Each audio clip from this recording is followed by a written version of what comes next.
Joining us now is NewsNation national security contributor Tracy Walder. She's also a former CIA officer and FBI agent. Tracy, thank you so much for being here and helping us to better understand this story. Thank you for having me, Kelly. Great to have you. So let's just piggyback off of the report we heard from Joe. How might the way this happened, Tracy, how might that complicate this soldier's return to the U.S. and any disciplinary action he may face once back on American soil?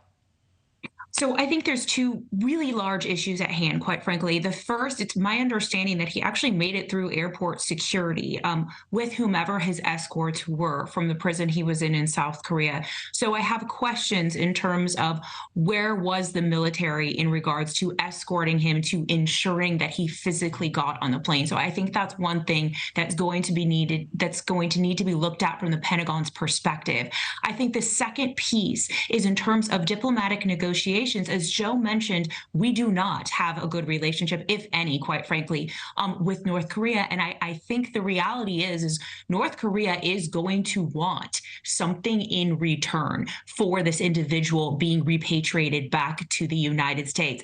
And that's of great concern for me because right now their focus is really developing ICBMs or intercontinental ballistic missiles that are capable of carrying nuclear warheads. So what do you believe at this point will be the biggest challenge to this soldier returning home?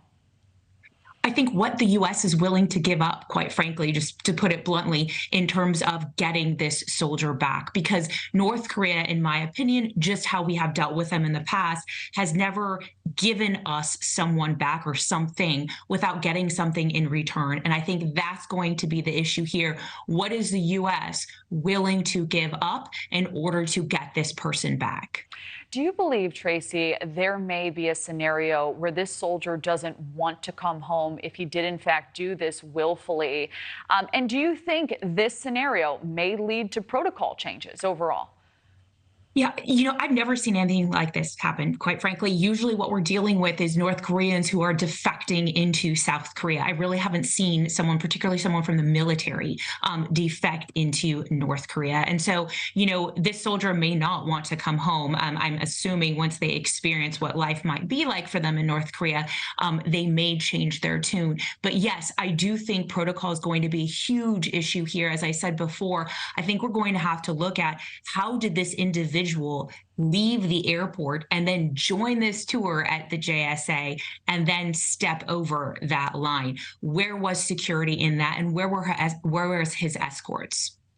All right, a lot to consider. Tracy Walder, thank you so much, as always. Thank you. Thank you for watching. Go to newsnationnow.com to find NewsNation on your television provider. And don't forget to click the red subscribe button below to get more of NewsNation's fact-driven, unbiased coverage.